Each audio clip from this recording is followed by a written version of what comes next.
Mrs. Little says Mr. Harris's lies, anger, and disappearing acts have her ready to walk out that door.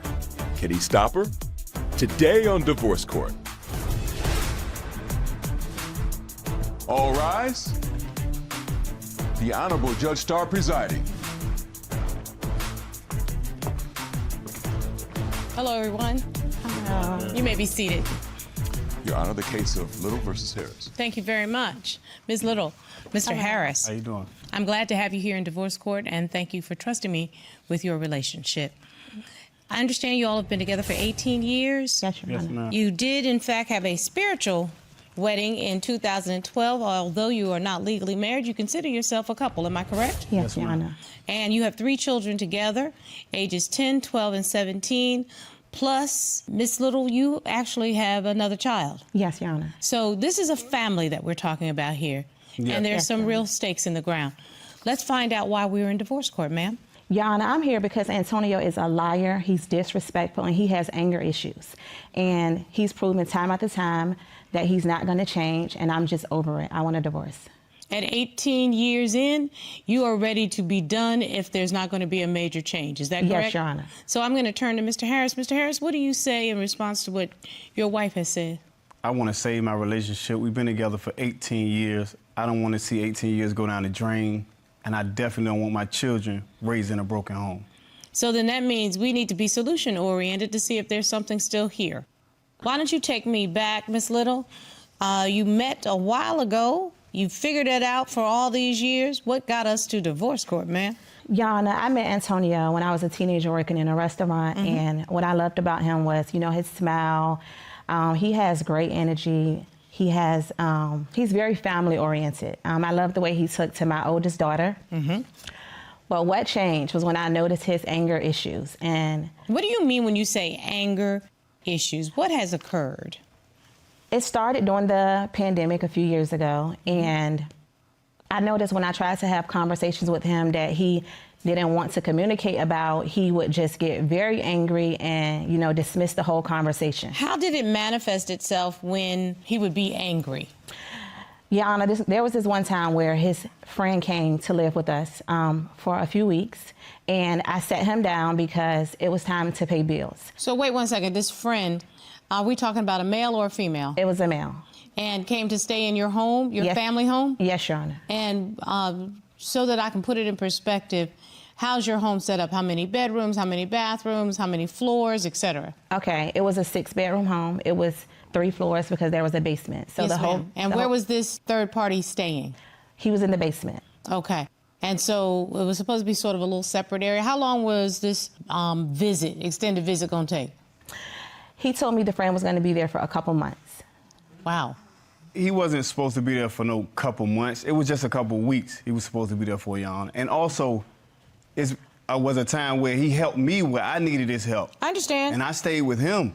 And it's also been a time where he's helped my family as well. He's helped So us you as were well. reciprocating is what you're telling me. That's it, Your Honor. Okay, so did you talk to your wife about what that was going to look like? Yes, ma'am. I discussed with her. Okay. He was only there for 2 days till she asked for some rent money. Okay. 2 days, Your Honor. Your Honor, I'm listening. his friend was there for almost a week when I brought the conversation up to him.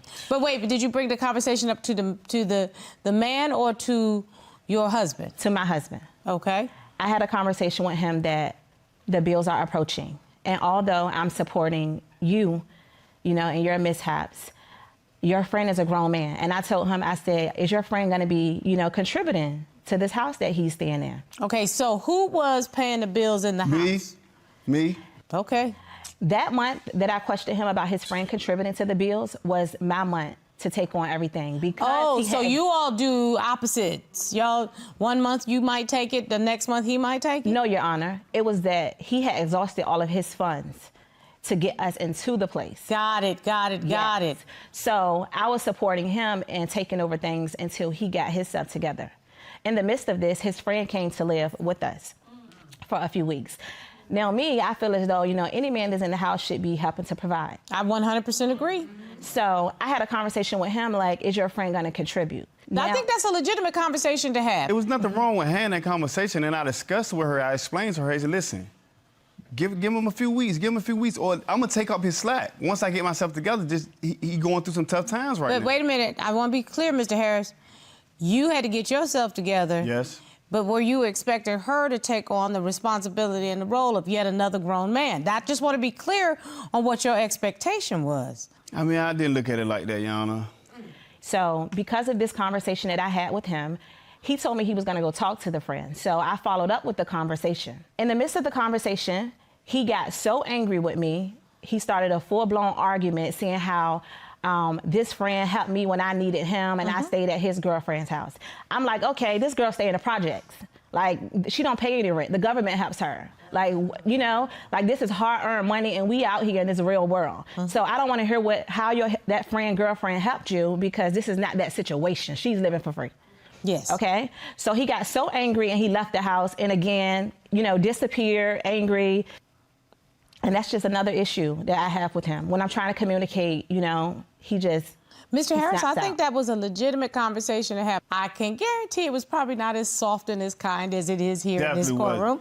However, it legitimately was a conversation that should have been had. I sat him down in a great tone and had this conversation with him. That's what pissed me off about the conversation. But I don't understand. If you all had this conversation, why did we have to revisit it? Why bring it up again? 2 weeks Because later? now the bills are due. I want to know, even 2 weeks later, did you talk to your friend? You know, he got so angry. He got so angry and so loud. The friend knew that we were having this conversation. So the friend leaves out the door. He leaves behind the friend. He's gone for a few weeks. What? And so you actually are holding down the household at that point? Yes, ma'am. You use language towards each other. Yes, he called me a hoe. Excuse me? Yes, Your Honor. He called me a hoe in front of my friend. He called me all kinds of names in front of her. What is her friend? She's a hoe, Your Honor. My friend Birds is of a not a feather whore. wet. So you don't like this lady is what you're I don't telling like me. that lady and I don't like the other lady. Your Honor, they whores.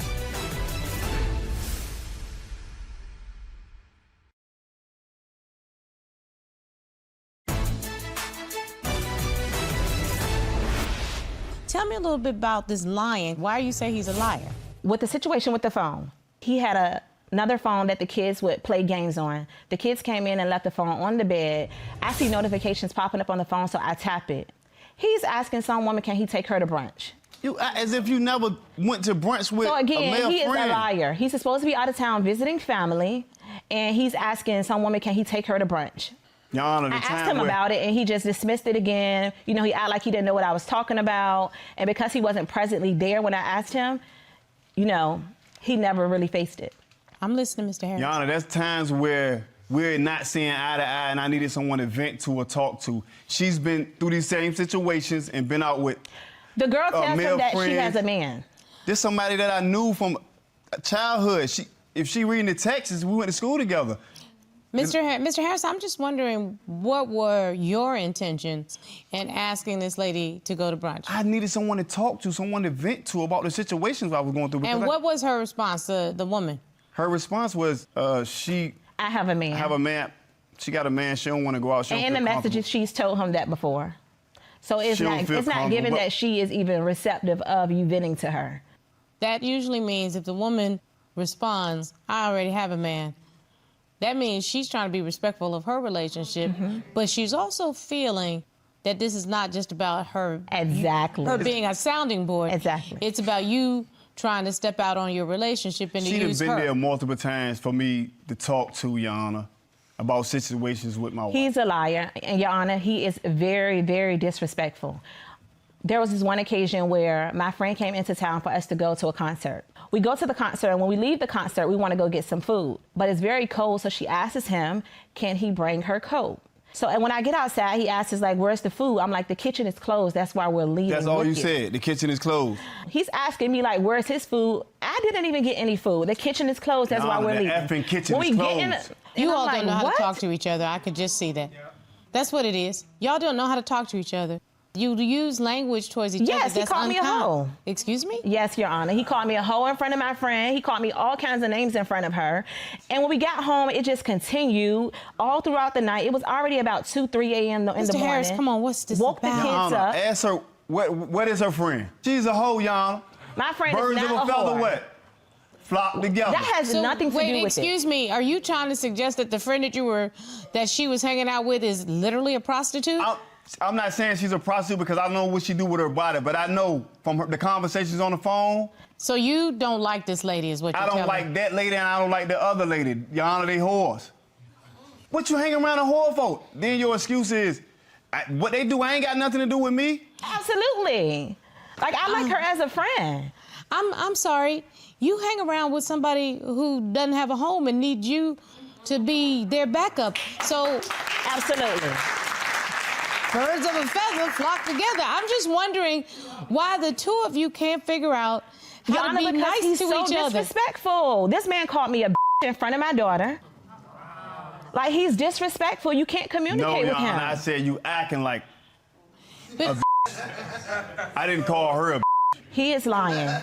He calls me all kinds of names. He's very disrespectful. That night, Mr. Harris, yelling. why would you call the woman you say you've been with for 18 years out of her name, especially in front of daughters? Your Honor, my daughter wasn't even right there. It was me and her talking. Your Honor, I'll tell you why. Antonio got very upset because, you know, his disrespect and his anger issues lead She to... won't have sex with me for 3 months. Absolutely. It leads to me not wanting him to touch me. So, of course, he gets angrier.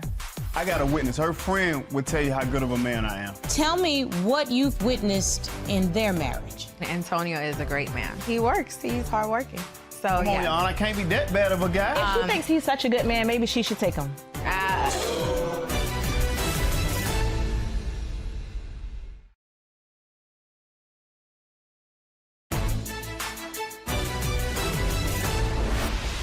He gets very angry and he starts rambling through the house, you know, trying to get all of his stuff that you probably don't even want. He just wants to tear the house up. So I start recording him. He comes towards me to knock the phone out of my hand and he's calling me names. That's when he called me the in front of my daughter. So Him say here's the that. problem. I hate the fact that all of this is happening in front of a teenage girl. I really do. Because how old is your daughter? She's 10. A tweenage girl. She's 10. So right now, she's forming her opinion of how she as a young woman is supposed to be treated, and she's forming her opinion on how a partner will be allowed to treat her. That is Absolutely, what's Your Honor. happening right now. Your Honor, I got a witness. Her friend would tell you how good of a man I am. There is a witness. The defendant has asked me to hear from this witness. I'd like to hear from the witness. Will you please ask the witness to join us? Sure.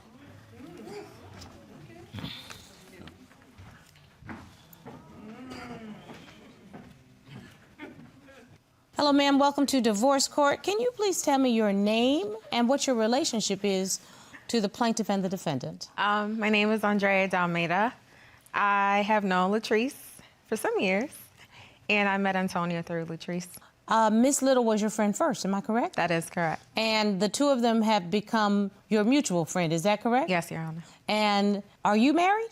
I'm in a very complicated situation. You're not married. Okay. You're not married. Okay. No. So tell me what you've witnessed in their marriage. I will start off by saying Antonio is a great man. Okay. Based on? Based on, he's a really good father. Based on? He's really involved with the kids. He sits home and babysits while we go out. Tuh. Keep going.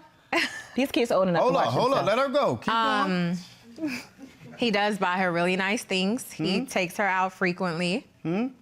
And he works. He's hardworking. So, Come on, Your yeah. Honor, I can't be that bad of a guy. If she thinks he's such a good man, maybe she should take him. No, I got my own. I don't want him. He's yours. That's what, you hear the answer? You hear the answer? Yeah, because honestly, I have to say something that I learned a while ago from my auntie in the Bahamas. Loose goat don't know how tied goat feel.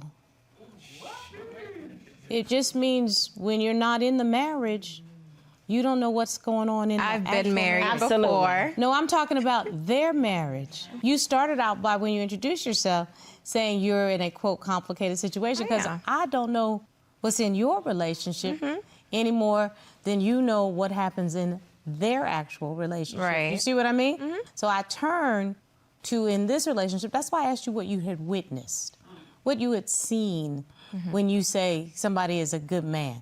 I'm talking about character? What have you witnessed in terms of Mr. Harris's character that would lead you to believe that? Okay, well, I would say Mr. Harris is really misunderstood. I am from an African background, and I would say communication really plays a major role in their relationship. I believe both parties need to work on communication. I believe she should mind her business.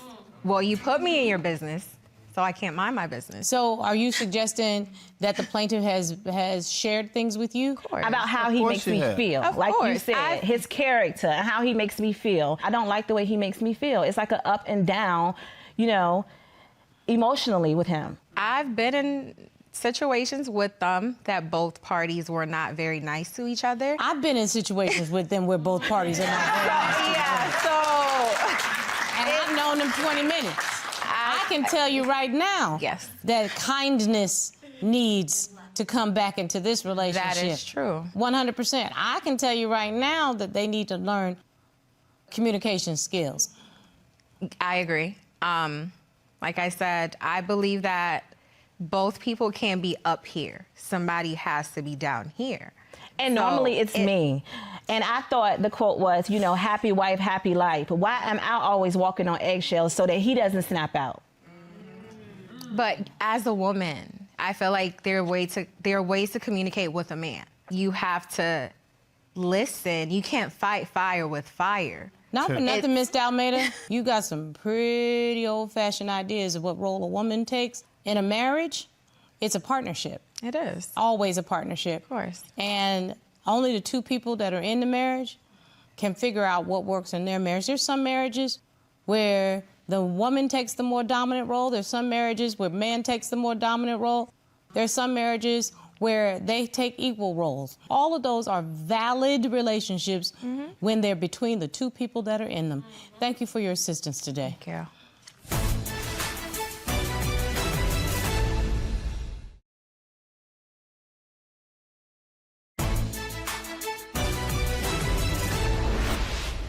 I don't want to be dismissive of anybody's opinion. The only opinion that really matters about this relationship is the two of you. And the only thing that's going to solve the conflicts is if the two of you put the work in, period. You have to first learn to speak to each other and not speak to a third party. Lottie-dottie and everybody doesn't need to be in your business. There are people who get paid to be in your business. They are called family therapists, and they are good at what they do. They really are good at what they do. And they don't come from a cultural bias. They come from a solution-oriented, therapeutic perspective. They want to make sure that relationships are healthy so that you could be living examples for your children. That is really what family therapy is about. I asked you earlier, would you be committed to making an effort? Your Honor, I am done. I don't want to put the work in because I feel like I put years of work in. And Antonio have showed me time after time that he is going to continue to be who he is. Mr. Harris, at some point, relationships run their course. And I know you said you wanted to fight for your family. Yes, ma'am. But you can only disappoint a woman so many times. And then that woman says, enough is enough. And that's what I just heard. Am I correct, Miss Little? Yes, Your Honor. I just feel as though I'm losing my belief, you know, that he can become a better person because every time I give him another chance, he just shows me that this is who he is. And he blames.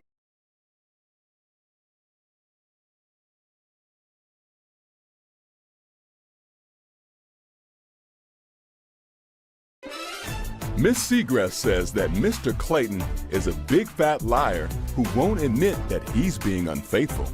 Is she right? Today on Divorce Court. All rise. The Honorable Judge Starr presiding. Hello, everyone. You may be seated. Your Honor, the case of Segrest v. Clayton. Thank you very much.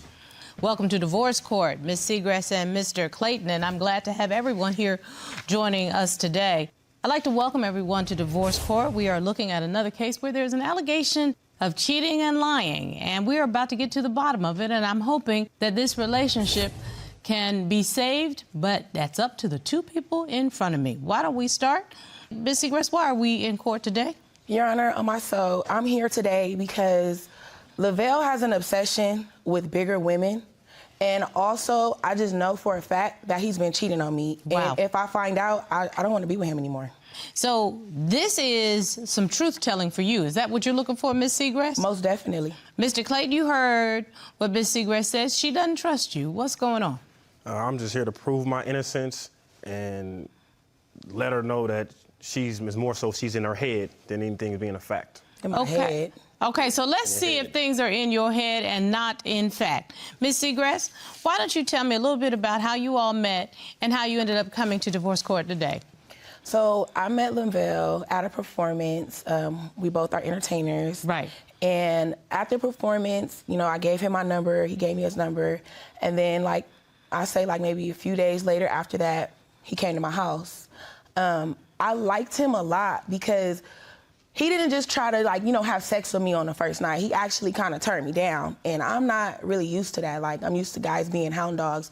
But he was just, like, very respectful with me. You know, he kind of showed me, you know, a little bit more. So like, so when you say he turned you down, so you put it out there that you were interested? Oh, yeah, I tried to put it on him. Aggressive. And Mr. Clayton, you were hesitant. No, I wasn't hesitant. It's not just about sex to me. Excellent. What makes you start to wonder about whether or not you can trust him? So I feel like I can't trust him because, okay, the first time there was an incident where he told me that he was at the studio. Okay. And I'm like, okay, you know, after the studio, baby, you know, I'm gonna hit you up. I also submitted evidence to the court as well. I told him, you know, okay, you know, hit me up when you're done. Instead of him hitting me up when he was done, I didn't get no call back. I'm sending text messages. Let me see the evidence that you submitted, so because I want to put it in perspective.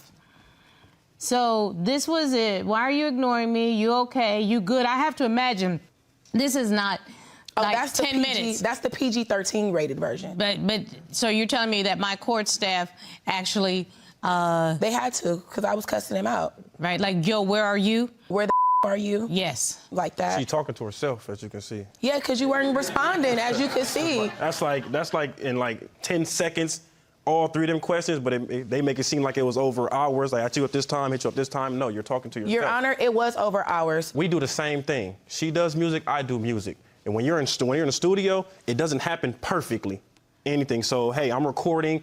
It slipped my mind. I'm focusing on my craft right now. So you slipped your mind to come and be with me. I'm You focusing on my slipped your craft like mind. when I let you focus on your craft and tend to your business The and don't craft accuse was you of nothing. over. The craft was over. How can you say when it's over? Excuse me. I completely understand you getting in the zone and working. I completely understand you having an expectation when someone says that they're going to connect with you, that they actually connect with you. Thank you, Your Honor. Here's my question. Why can't you, Mr. Clayton, send her back a text that says, I'm busy right now, I'll hit you back as soon as I can? Why can't you just send a simple text like that? Sometimes things are not simple. If you're in the middle of doing something, a simple text is not. If you're on an interview or anything important, I'm recording music. I can't stop, get out the zone, go send a text just because she wants that. Okay, I completely agree. Over the course of 5 minutes, over the course of 20 minutes, over the course of 1 hour, how many hours are we talking about, Ms. Segrest, that this go on? He told me at 10:30 he would be done at the studio. I hit him up at 10:45, and then I kept calling, no response. The next day, the afternoon, was when I was able to see him physically and get a response. So you're telling me from 10:30 p.m. to 12:43 the next day. Yes, afternoon. The next afternoon? Yes. So, oh, my juror just said that's too long. Excuse me. One moment. Now it's Mr. Clayton's turn. Thank you. Mr. Clayton, are you trying to, and you know what? Your jacket's fine. You don't need to adjust it every time I ask you a question. Okay? Nice jacket. That may be the way it works in your house, but it don't work in my house like this. I'm in charge. I'm the one with the B.E., okay? Thank you. Let's bring it on back. What happened between 10:30 at night and 12:43 in the afternoon? Because there's not that much studio time that you can't take a moment to communicate with your significant other? You're the one that asked her to be your wife. The day I learn to text and sleep, I will do it. I can't text and sleep. I'm doing music. So here's my question. When you finished your artistry, you had to walk down the hallway from the studio, get in either an elevator or walk out of a door or down some steps, walk to a car, pick your keys out of your pocket or your briefcase, put the keys in the car or start it electronically, and you had to drive. In between any of that time, you tried to tell me, this court, that you couldn't take 30 seconds out of that important time to communicate with your significant other. You are sorry that you blew her off. You didn't have any time whatsoever. Like I said, On my soul, eat them up. On my soul. Like I said, the process after, it's a process after. I have to listen to the music inside. Anybody that does music know the studio is not the only place you listen to music. When I get in the car, I listen to music on the way home. I can tell you right now, Mr. Clayton. You're deflecting. I know more artists than you will ever know. And I cannot tell you one of them that listens to music or in the zone 24/7. Not one of them. Especially the successful ones, because the one thing they have in common is they are not rude. They understand professionalism. That's what makes them successful. Let's move on to the next story, because that one you're never going to win with me. That was rude, it was inconsiderate, and if you don't want to cop to it, that's your prize. That's your prize. Somebody on your side. My friend was at the club and she called me. She didn't just give me a regular call, she FaceTimed me. She like, hey, Liddy, look. And I look over and it's him with a bunch of big girls in the section with all of his friends, and they just,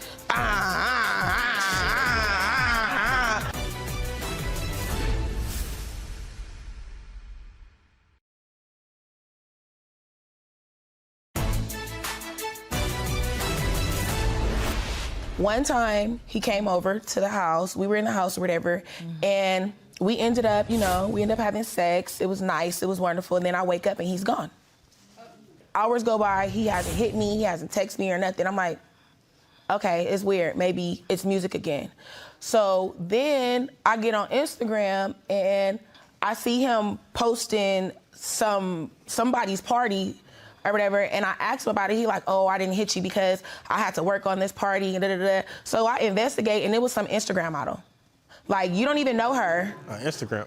But he says it's somebody else, but it looked like an Instagram model to me. No, it was my sister. It was my sister's party, which I was promoting. And you was wondering why I was promoting her, because you didn't know that was my sister at that time. So you jumped to a conclusion, and you was wrong, and you felt salty about it, so you stayed on your lie, like typical females do. So, Mr. Clayton, has that been your experience with typical females? Most definitely. That they presume or assume? No, when females are caught in their lie, since they don't want to feel bad and blame themselves and take accountability, they stand on that. Accountability for what? Us having sex and you leaving? Or me not talking to you for 3 days? I had that. Why, when I got to handle business, it's not understandable, but when you got to handle business, So you was on a 72-hour hold, a 72-hour hold business. Business. So here's my question. Why are you in this relationship, ma'am? Because it's not always like that. It's not always like that. I feel like maybe there was like a turmoil in events of why, or maybe it's me. Like, speaking of Instagram, one time he had made a post, and the post was a bigger woman, like, and she was doing the dang thing, okay? Doing the dang thing. And I asked him, I'm like, can you take that down? What's going on with that? And then he's like, oh, it's not a big deal, it's just promo, just promo. I'm like, well, I don't like that. But didn't you know that Mr. Clayton was in the industry and was going to be promoting events and promoting parties and... That's fine, because I do it too, Your Honor, but I do it with respect. Mr. Clayton, why is there such a mistrust? Because Ms. Segrest says she thinks that something occurred or there was some turmoil going on. There's a mistrust, Your Honor. Maybe she's doing something. No. So where she's trying to push it off on me. Don't try to pin this on me. Anyways, one time, my friend was at the club and she called me. And she didn't just give me a regular call, she FaceTimed me. And so she FaceTimed me, she like, hey, Liddy, look. And I look over, and it's him with a bunch of big girls in the section with all of his friends, and they just, like, just, everywhere. So I'm like, what? Like, what? what is this? So then I hang up the phone with her. I immediately start calling his phone. He's not answering. So I'm like, okay, all right. So you chase them out the club. So you called my phone while I'm in the club? Anyways. I'm in the club, you called my phone. Yes, and you wonder why I didn't Yes, I did. Okay. So then after I called his phone or whatever, he didn't answer, per usual. She tells me that them and all the big girls, they left. Like, they left. And I didn't hear from him none of that time. Did you talk to Mr. Clayton about that incident? He denies it. He don't like my friend. He denies it. He feel like she lying, but I keep telling him I saw you there in the club with the big girls. Boom, boom, boom, boom. I ain't had sex in 4 months. I'm over here hot and bothered. I'm trying to figure it out. I don't know anything. Out of 4 months, how many days out of 4 months we've been around each other? You tell me, you know everything. Not for nothing, but I know you were together last night. Yeah, and we didn't have no sex.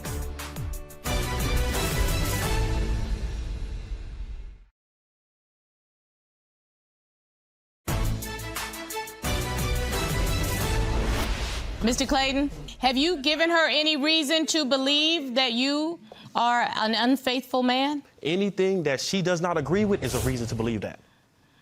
I'm talking about your behavior. My behavior, no, I'm good. I'm straight. I'm him. I'm good. And she knows it. Miss Segrest, he says you know it, but you know what? This is the one time that we can figure it out together because I don't know nothing. I ain't had sex in 4 months. I'm over here hot and bothered. I'm trying to figure it out. I don't know anything. Out of the 4 months, how many days out of the 4 months we've been around each other? You tell me, you know everything. 27. Oh, okay. So, not for nothing, but I know you were together last night. Yeah, and we didn't have no sex. This is the time that I ask the polygraph examiner to join me because I just want the truth. We're going to put this to rest once and for all. Most definitely. And trust me, your jacket is fine. You don't need to adjust it. Oh, my soul, stop fixing that jacket. Would you please ask Mr. Yarborough to join us? Thank you. I think it's a nervous habit. I think it's a lying habit. That's like the jacket. Mr. Yarborough, I'm glad to have you here. Please give the court a little bit about your background so that we know that you are qualified to be an expert in this regard. Absolutely. I'm a certified polygraph examiner. I'm a member of the American Polygraph Association. Done hundreds of polygraphs for law enforcement and other public safety agencies. I've done also polygraphs for professional and private party polygraphs. Mr. Yarborough, you asked 3 questions of Mr. Clayton, who willingly submitted to a polygraph examination. Willingly. That is correct. The first question we asked Mr. Clayton was on the night of the party that Liddy did not attend, did you leave the club with any large-sized women? What was Mr. Clayton's answer? Mr. Clayton answered no. And what did the results indicate? The results of the polygraph revealed no deception indicated to that question.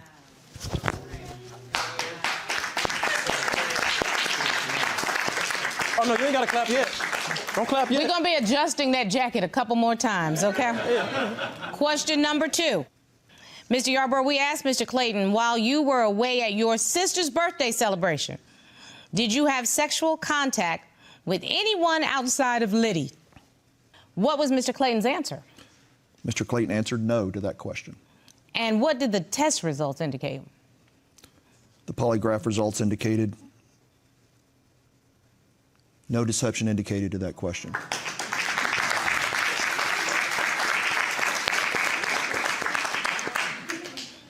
Go ahead. No, I was just telling her she can hold her clap. You can clap. No, I'm waiting. I'm waiting for the adjustment, okay? I'm good. I'm good.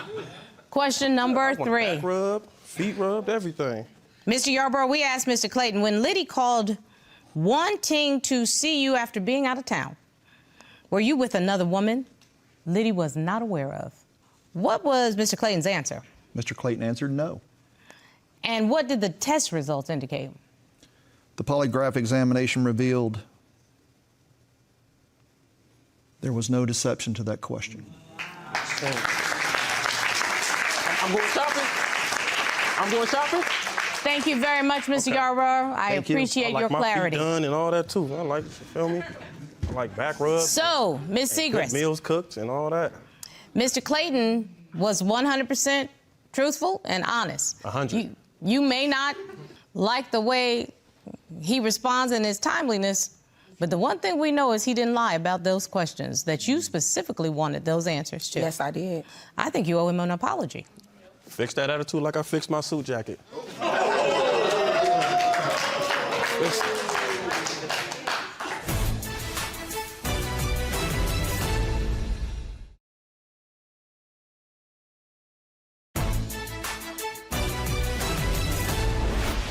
I apologize for accusing you, but we still ain't had sex. I can't hear you. I said I apologize for accusing you, but we still haven't had sex. I So heard you the must first be part, cheating thank with you. your hand or something. I'm going to ask about the second part. I'm not going to accuse you of cheating, but I am going to accuse you of not being as into your fiancé as she is into you. She has made you a priority for her. And I learned a long time ago that when a man wants you, he will let you know.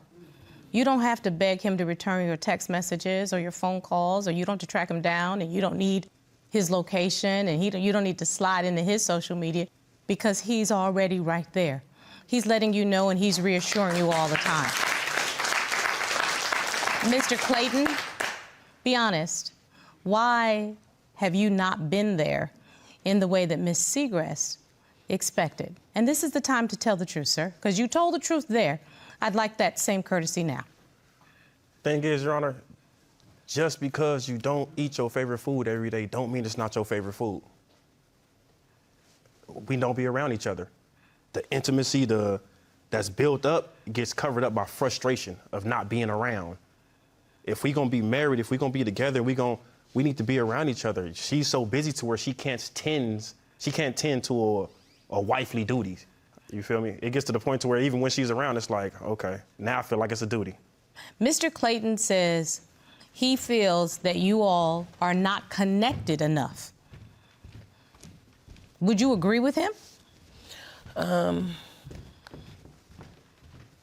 guess I can agree.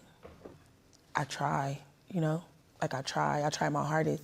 And it's not that I'm just too busy, because he's busy as well, but I'm not trying to play the blame game like it's his fault, it's my fault. Like, I'm out here trying to live my life and take care of everything that I gotta take care of. So then that means you both have to make each other a priority if you are a priority. Or if this is not the time in your life that you can do that, admit it to each other. You'll find that time, if it's important to you. Now, I keep hearing the two of you talk about how much you're in love with each other and you want to make this work. But I don't see you both working hard towards making it work. Look at your calendars and say, I'm going to be here Wednesday and Thursday. Those are our days. And reserve that time for each other. Does that make sense? Perfect. It makes sense. I know that you're going to be together tonight. Why don't you talk for the first time in a long time, not at each other, but to each other? Why don't you take your fiancé out?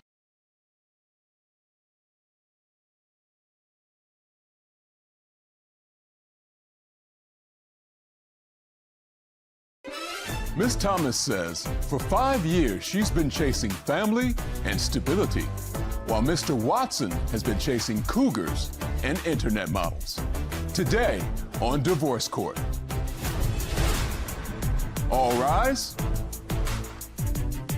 The Honorable Judge Starr presiding.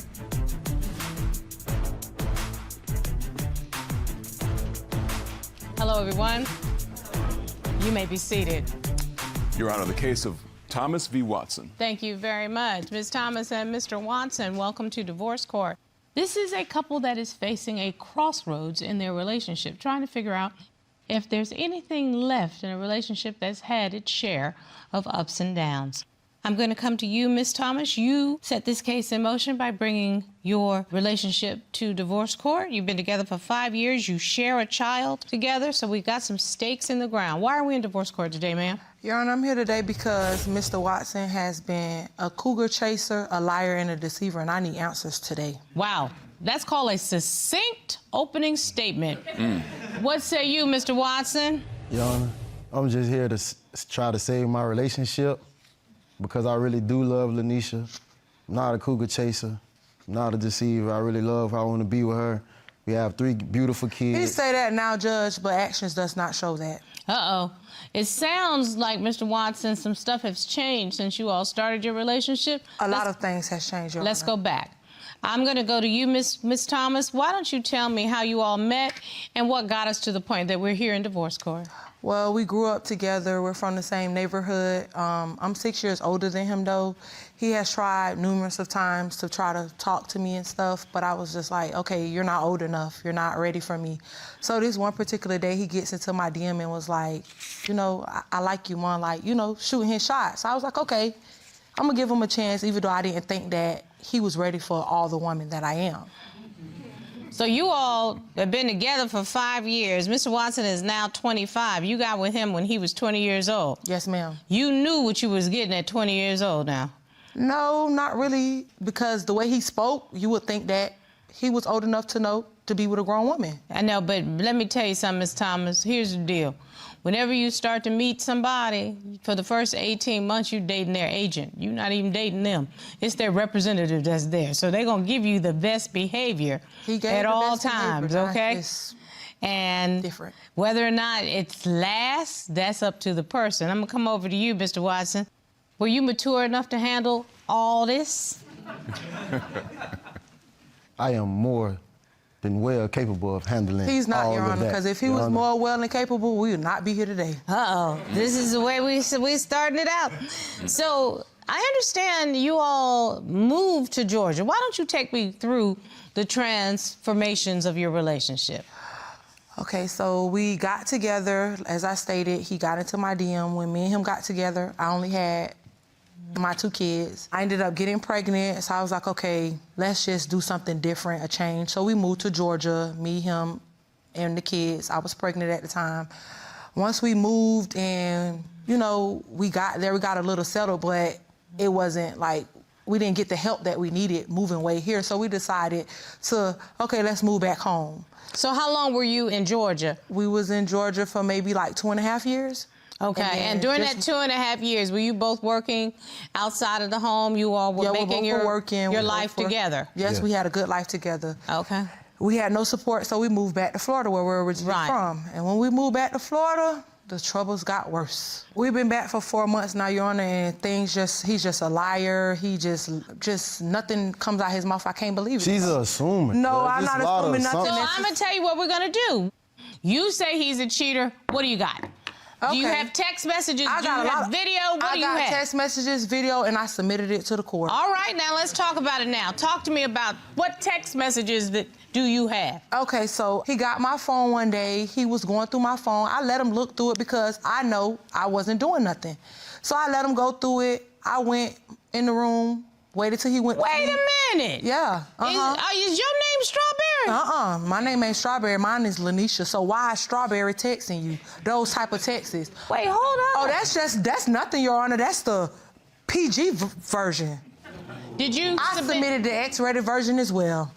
Okay, wait a minute. And there's more texts. So that means that I have it here in my trusty court iPad. Mm-hmm. Okay, that keeps me up. And I don't think a woman should be texting no man, no stuff like that. I don't think the videos that you have, I don't think she should be sending him things like that because he wouldn't like if somebody sent it to me. Hey, sexy, this is Strawberry. What's going on? You tell me. Swipe over to the next. No. Swipe over to the next one, Judge. I just did. Did you see that? Corey. Look, Mr. Corey, the things that she sent. Oh, my He got God. all this at home. What in the world? What's she sending him stuff like that for? There's no way. No, I'm not even dealing with the fact that this big booty girl done sent him a complete butt shot, okay? Ridiculous. But the thing that I'm talking about, I could have put it. This is what I want. I want you to walk this over to the defendant, and I want you to put your finger at that word, okay? And then I want to talk to you.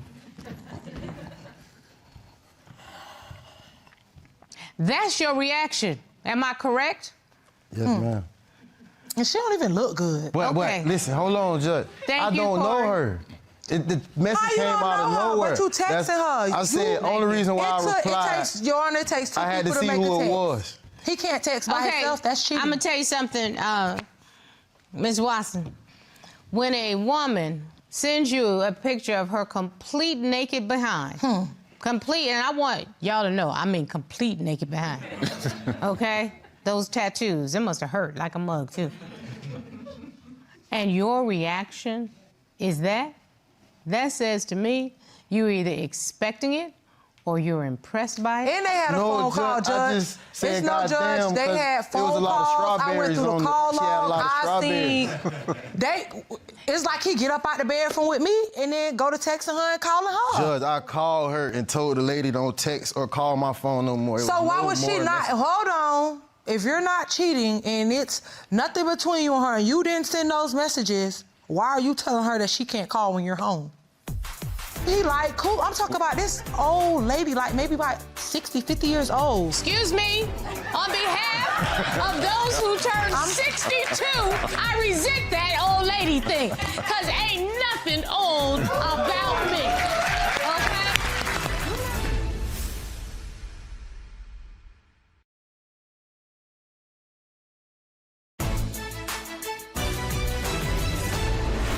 I can't get texting a woman. I can't open the door for her. But wait a minute, let me tell you something. This is not opening the door for a woman. I'm gonna tell you right now, this woman thought I feel like they she did. had a welcome mat in your life, that she could text you something as explicit as what she did. Whether or not you did anything, I know you gave her that welcome mat. There's no way in the world this woman would do that just out of the blue, and you know that. It was the wrong number. It wasn't a wrong number. You by said the way, that. let me explain something to you, the way that works. When it's a wrong number, you immediately show that to your woman, and you go, what kind of fool is this? Block. And you never have to worry about it again. Not her. I get beat up just because how she get your number. Excuse me. You never even tried to get rid of it. If you know you're in a relationship with someone that would not think that that's appropriate, which, by the way, is every woman in this room, okay? All you had to do was say, baby, you don't even know the mess that be on this internet. I'm blocking this fool right now. Click, boom, and you move on. That's all you had to do. The reason that you didn't do that is because you had an ongoing text relationship with this person, at least for the 3-4 minutes that I saw that go back and forth. That's a fact. You responded. If you didn't respond, I wouldn't say that. The only appropriate response for a man involved in a relationship is block and delete. That's it. I agree, Judge. That's it. That's it. I agree. There's another time, though. It's the back I'm porch. listening. Okay, one day, I'm home with the kids. He's out for work. So the doors make these, like, squeaky noises and stuff, so I know, like, if someone's coming in or out and things like that. No, I didn't. She set the house up That's like just that. how it is. Whatever, if that's what you say. But anyways, I heard the noise. I actually believe you. I laid there, Your Honor. I was like, okay, I heard it again, maybe 30 minutes later, something say, get up, go see what that is. I went downstairs, I go, he like this, fixing up his clothes and stuff. Then I look over, it's an old lady from up the street. That's why she don't be speaking to me. Her clothes stuck all on the gate, like she trying to run and get away. You fixing your clothes, her clothes is stuck on the gate. What do I supposed to think that happened back there? What in the world? I told you he like cool. I'm talking about this old lady, like maybe about 60, 50 years old. Excuse me, on behalf of those who turned 62 in 4 days, I resent that old lady thing, because ain't nothing old about me, okay? You look 30, Judge. I can give it to you. You look good. But that lady, she didn't look good. She didn't look good.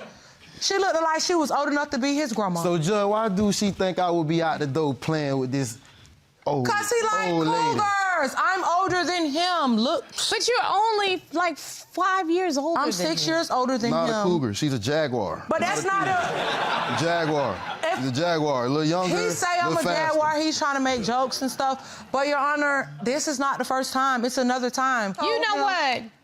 You don't trust him. Don't trust him. Need a lie detector test. And if he does not pass it, Your Honor, this is the end of us. But here's my question. What is it about you that makes this woman that crazy that she is going... I told her, I know my mama and my daddy, you know, they made a hit. I'm very handsome. Oh, man. You know, I work her good, you know what I'm saying? I help her. You know, people ask me to be their personal trainer before. No. It's a lot, Judge. You know, I be telling them, like, I'm yours, baby. I come home to you every Be a night. trainer, not for no a- reason. I asked my polygraph examination expert to join us with the test results. Have you had sexual contact with anyone she is not aware of? What was Mr. Watson's answer? The polygraph examination revealed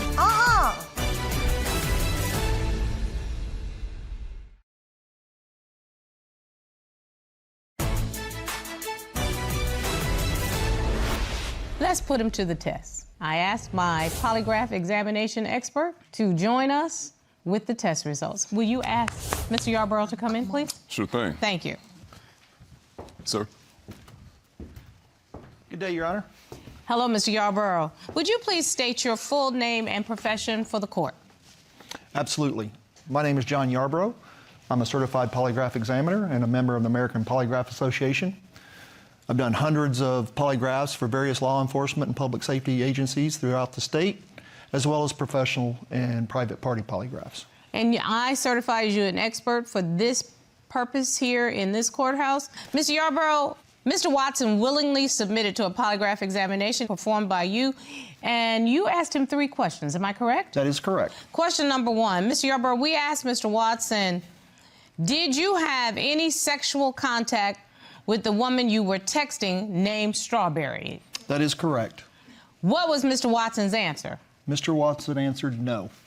What did the results indicate?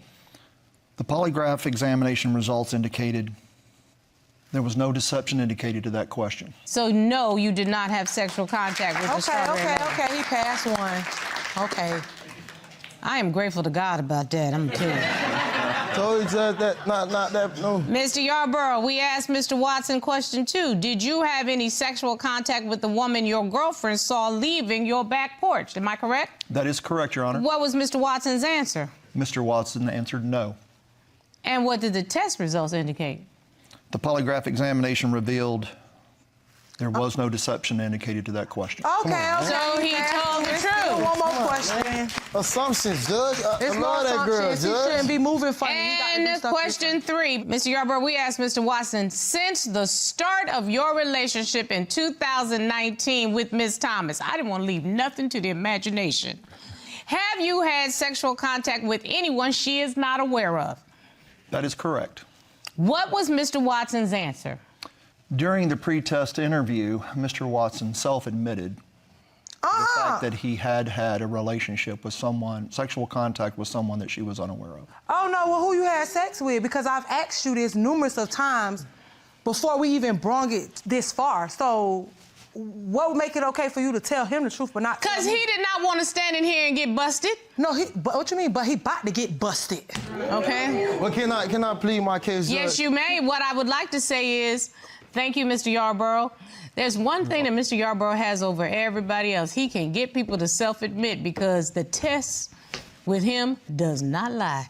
Now, as Ms. Thomas so eloquently put it, you about to get busted. Mr. Watson, tell me what happened. December 2020, my 21st birthday, I go to the strip club. Lanisha cycles on. I had a little too much to drink, and I had a dancer. Everyone told her it was my birthday. She was doing her thing. I was feeling it. She was bumping. I was grinding. I'm just being honest, Judge. You know, I'm just being honest, you know. So she told me about a little backroom special. She like, hey, you know, shoot me an extra $1. I'll do something nice for you. You know, we go to the back room. She only performed oral sex on me. It went no further, no texting. I never got her number, no nothing. Use protection and all, Judge. Only reason why I didn't tell Lanisha because I didn't have any relationship with the woman. I never spoke to her again. This is so disgusting. It was like a one-night stand, but also a immature mistake. No. That's why I didn't lie on the lie detector test. You know, I'd rather tell the truth than me get up here and look like a fool and knowing, you know what I'm saying, Judge? Like, I really love her. I tried not to tell her because we were in a good place in the relationship at that time. All the arguing we doing now was not here in the first couple years. It got there like when we got to Georgia and when we came back from Georgia. So at this time, I didn't want to mess up anything. I fell to temptation, but that's still no excuse. I know I had someone at home. I love Lanisha. You know, I really want to be with her.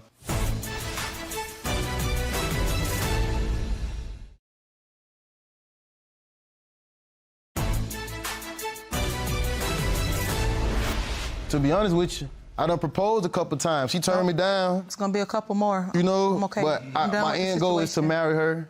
We have kids, 3 wonderful kids. We have a beautiful dog. It's done. It's Excuse over me, with. Miss Thomas. He is trying to come clean. You have every right to say that don't work for me. It don't work for me because I asked before we even made it this far. Just same way as he told him, he could have told me. I'm done. So, I'm Miss done with Thomas, Peter. if that's what it means, that you are, excuse me, I'm talking to you right now. Yes, ma'am. Because I need you to live in the truth, okay? From this old lady, as you would say, okay? I need you to live in the truth.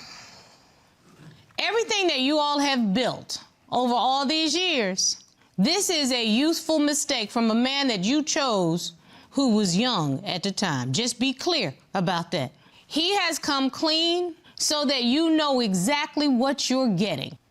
If this does not work for you, Ms. Thomas, you have every right to say, this does not work for me. But I want you to be very clear that this is a man who says he loves you, and he has never done that again. We've been through it all, Judge. Now, you ask yourself, can I rebuild the trust with this man? Can I step outside of my feelings right now and look towards a future? Only you can answer that. Only you can look into your heart and his heart. As of right now, Your Honor, cheating is a deal breaker to me. I don't care if she smack your butt. It's a deal breaker for me. And that's fair. And I gave him a chance before we came all the way here to come clean. Had he came clean before we came here, it'd been fine. I asked him again, is there anything you need to tell me? He said no. Mr. That's a deal Watson, breaker for me. sometimes there are long-term ramifications for short-term decisions. It breaks my heart that this is a long-term ramification for your family. Apologies can ring hollow to certain people, and apologies sometimes aren't good enough.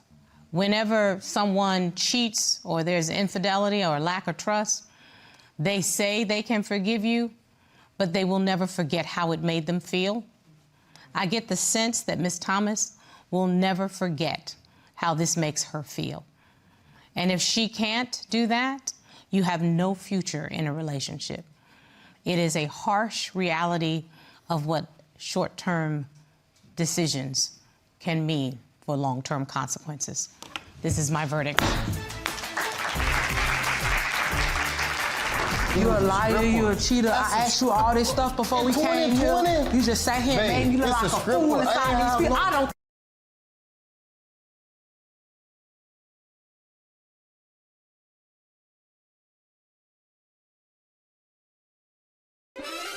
Mr. Archer says he wants to marry Miss King, but her gold digger tendencies and possible double life are two things giving him pause.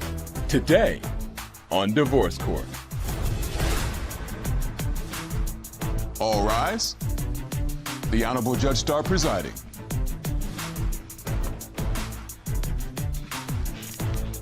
Welcome, everyone.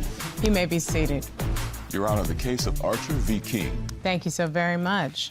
Mr. Archer and Ms. King, thank you so much for trusting us here at Divorce Court with your relationship. I'm glad to have you both here, and welcome to Divorce Court. Today's case involves allegations of possibly leading a double life, which has led to the plaintiff requesting and the defendant agreeing to a polygraph examination that will set the tone for whether or not this relationship has any place to go.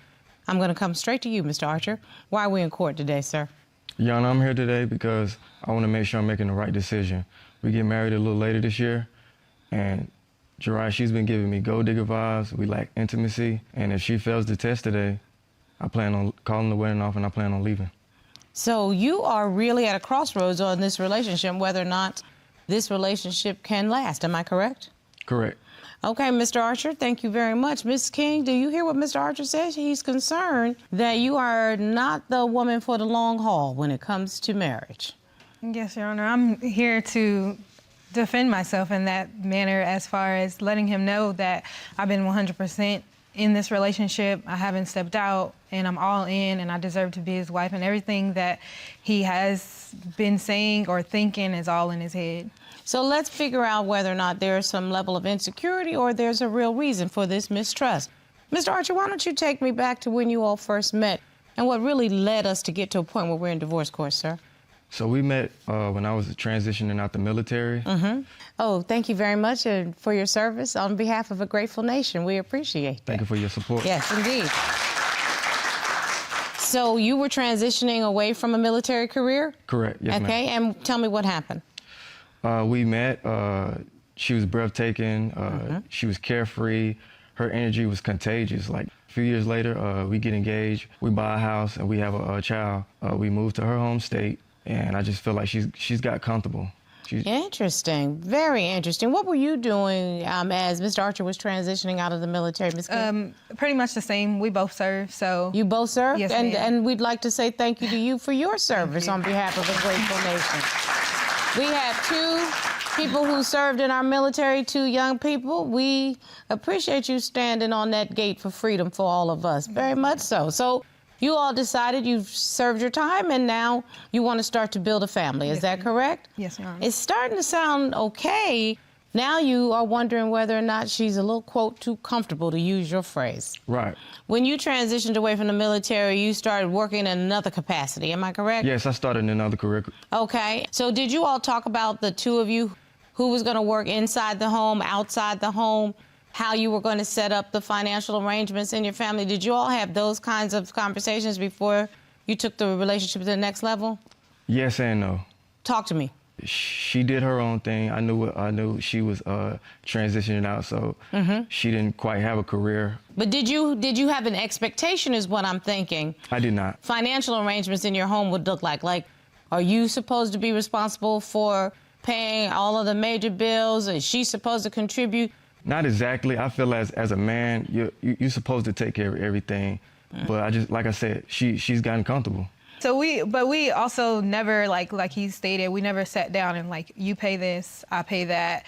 And we just kind of like went along with life as it went. Well, you know that was a mistake right there, right? You have to talk about your finances. That's the way mature couples, that's the only way for you to succeed. And it's also a way to manage expectations. Why don't you tell me, Mr. Archer, about this trip? Because that's one of the examples that really has started to make you feel like you were being used. Am I right, sir? Correct. Why don't you talk to me about that? Right. So Jariah decides to plan me a birthday trip. She said she's going to pay everything. We went to Aspen, a ski trip. Come to find out, when we get there, I'm pulling out my credit card. Like, but it's your birthday. Right. She said she's going to pay me back. Never received the money. How much did you end up spending? I spent about $1,600. Okay, Ms. King, help me with this one now. I did take him out to Colorado for his birthday. Within the day of that trip, he got sick. So we initially ended up leaving earlier. So it ruined my whole birthday. It ruined my whole birthday. We didn't stay the whole time. And of course, the refunds for the events that we had. I never got it. Planned it. Where's the money? I never got it. He said he didn't get the money. What happened? I just feel like paying your partner back is it's weird. Like, not necessarily weird, but tacky. Like, I don't, overall, I still do what I can for him and still give him, but I never, from that trip, never just gave it back. But wait a minute. What makes you think that you don't owe an obligation if you tell your partner that you're going to pay them the money back? I'm lost. I'm confused. If you knew you weren't going to get it back, then just... So in other words, he should know you were lying from the beginning and you were not going to pay him back. He should know that, right? Yeah. You picked her, not me. Under those circumstances, young lady, I don't know how you were raised. I don't know what happened in your household. But I never saw my mother and father interact like that. And I certainly don't interact like that with my husband. You interact like that with your wife? No, ma'am. I mean, Corey's scared right now. He called me ma'am just now because the thought that you, as a young woman, thinks that you don't have to fulfill your obligations. I'm lost. Help me. I'm sorry. You're going to have to explain that better than that. Yeah, I took accountability for that, and I apologized and, end up giving him the money back for that, so. I thought Mr. Archer said he didn't get his money back. I never received the money, Your Honor. I'm told, Mr. Archer, that you have felt like there's just no affection left. She rubbing my leg. She's playing intimate music when we get home. It's about to be on and popping. I got you. Right. So we get home. She takes a shower, get into bed. Oh, I'm tired. Where's my love, Your Honor?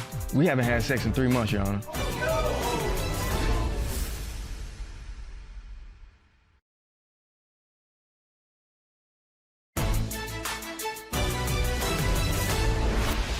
On top of these financial issues, which are significant, Ms. King, you say there's a lack of affection, which makes you believe that your fiancé is just using you. Right.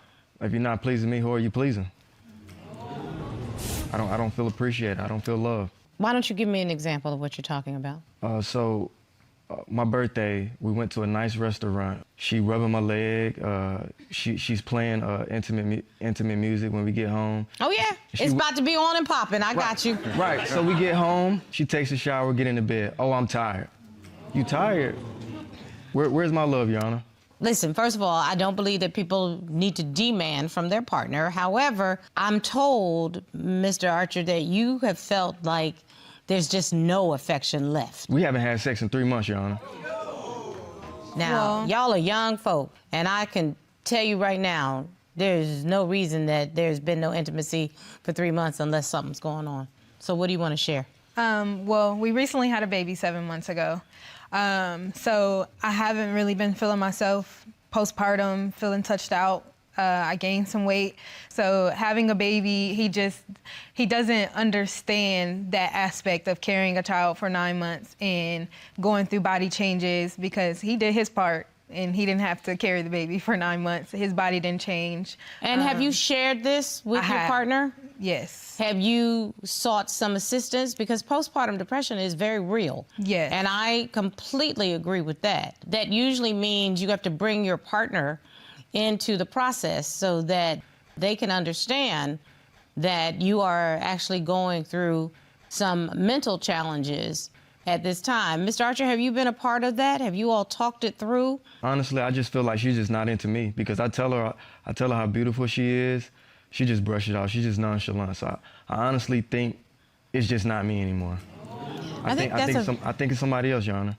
She could be living a double life. I saw your note to the court. You said you think she's living a double life. Right. Based on? Based on her birthday. She said she was going out to a basketball game, which is fine. She said she didn't invite me because it was all girls. Come to find out, I see on social media a dude's shoulder. It's not my shoulder. I call her later that day. No answer. I mean, excuse me, y'all share a child? Y'all live together? Correct. And there's no interaction on her birthday? No. So, Ms. King, what was that about?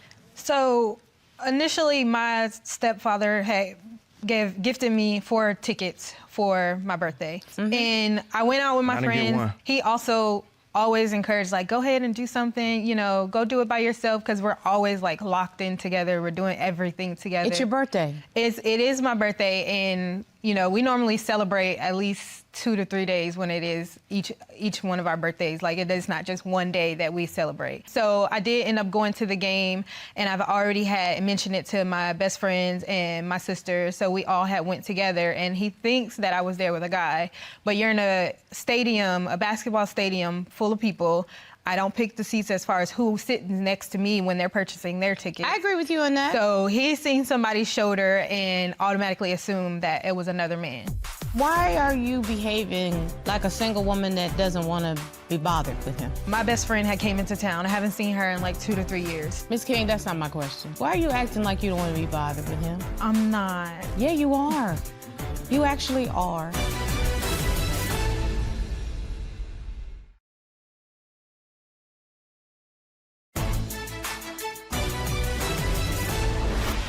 But Ms. King, here's my question. Mm-hmm. When you are asked to do something fun like that, why would your first instinct be to go to something that you both enjoy together? Why did you choose to be with other people instead of be with the man that you say you love and that you're about to marry and y'all actually have a date? Actually, his birthday is the month before mine. So he actually went out of town with his best friends, and they went to a basketball game. They enjoyed themselves. No pressure on him. I was happy that he enjoyed himself. They went out to the club together. They had a ball. On whose birthday? On his birthday. So he enjoyed himself on his birthday, and he mentioned to me, you know, I want you to do the same thing for your birthday, have a good time, you know. And so you're saying this was an agreement between the two of you. But the difference is, I came home, she didn't. I always like when there's a plot twist. So, Ms. King, is Mr. Archer exaggerating? He is very much exaggerating. I did come home. We did go out after the game and went out for drinks and things like that, me and my sister and my best friends. But I did come home. It was late, but I did come home, so. It sounds like, not to put too fine a point on it, she's just not that into you. That's what I think, Your Honor, that's what I think. I know that there was another incident that sort of underscored what we're talking about here. Right. This brunch, right? Right. So Sundays are intimate to me. I feel like it's a day to relax. She decides to go to brunch. Once again, I don't mind. Come to find out, she says she got into a fight. An actual fight? Right. And she says her phone broke. She doesn't call. And she knows my number by heart. Like I said, she knows my number by heart. And she gets home and she's nonchalant about it. Oh, my phone broke, this and that. Do you want to marry this man? I do. Then why are you behaving like a single woman that doesn't want to be bothered with him? That day that we went out, my best friend had came into town. I haven't seen her in like 2 to 3 years. So we did go out to brunch, and we ended up getting into an altercation, something that was unnecessary. My phone did break to where my screen went black, so I couldn't see, but my phone, he has my location. Ms. King, that's not my question. Why are you acting like you don't want to be bothered with him? I'm not. Yeah, you are. You actually are. As a grown woman, if it's not working for you, you have every right to say, my needs have changed. What you don't have a right to do is to take somebody down a path if you're not really into them. Again, why are you acting like you don't really want to be bothered with him? I don't necessarily feel like it's not wanting to be bothered with him. At times, he can be very controlling, and I find myself calling him every second, every minute. So I did not call him when I was out with my best friend. I actually felt a sense of peace being out and not feeling like I was being monitored or, you know, anything like that. So I went home and told him everything that happened. Of course, he was upset about the altercation, which I don't blame him. And that's really my reasoning. It's just, I just feel like sometimes he can be very overbearing. It seems like you are trying to exert some control in your own life and some independence. Yes. And I don't know if it's as a result of anything that Mr. Archer has done, but I do know that you have left him with a feeling that he can't trust you. Am I correct, Mr. Archer? Correct, Your Honor. That's why you petitioned the court for a polygraph examination. Right.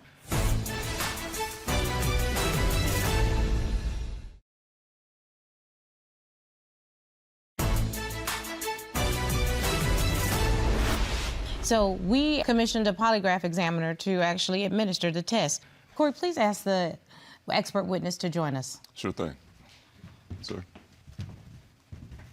Good day, Your Honor. Good day, Mr. Yarborough. I'm glad to have you back here in divorce court. Will you please state your name and your professional affiliation for the court? Certainly. My name is John Yarborough. I'm a certified polygraph examiner with a member of the American Polygraph Association. I've done hundreds of polygraphs for police departments and other public safety agencies across the state, and I also have done numerous professional and private party polygraphs. And I find you to be more than qualified to provide services for this court, which you have done on numerous occasions. Mr. Yarborough, we asked Ms. King, on the night you went to the NBA game, did you have sexual contact with anyone? That is correct, Your Honor. What was Ms. King's answer? Ms. King answered no. And what did the test results indicate? The polygraph examination results indicated there was no deception indicated to that question. So she told the truth? That is correct, Your Honor. Thank you. The second question we asked you to pose to Ms. King was, did you have sexual contact with anyone when you said you went to brunch with a girlfriend that came into town? What was Ms. King's answer? Ms. King answered no. And what did the test results indicate? The polygraph examination results indicated There was no deception indicated to that court. And she told the truth in that regard. We wanted a third question asked. We asked Ms. King, since starting your relationship with Mr. Archer, have you had sexual contact with anyone other than him? What was Ms. King's answer? Ms. King answered no. And what did the test results indicate? The polygraph examination results indicated there was no deception indicated to that court.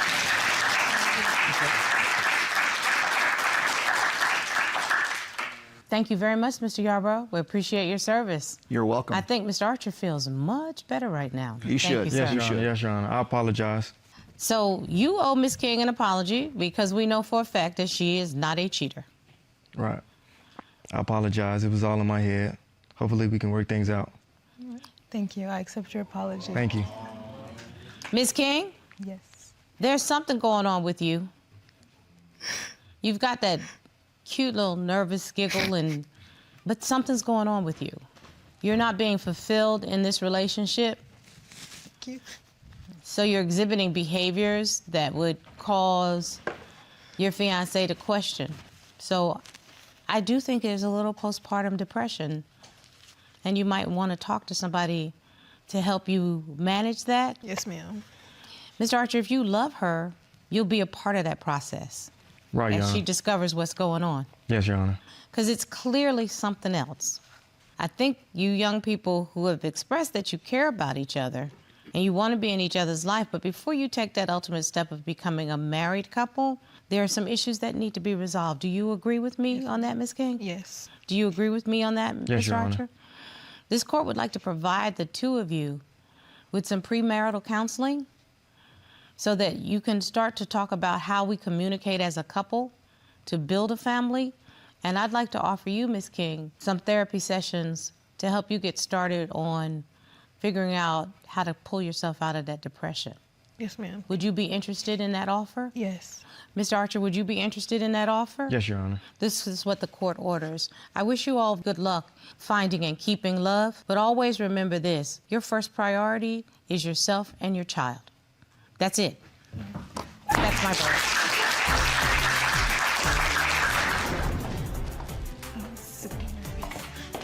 I'm glad we worked it out, baby. I know.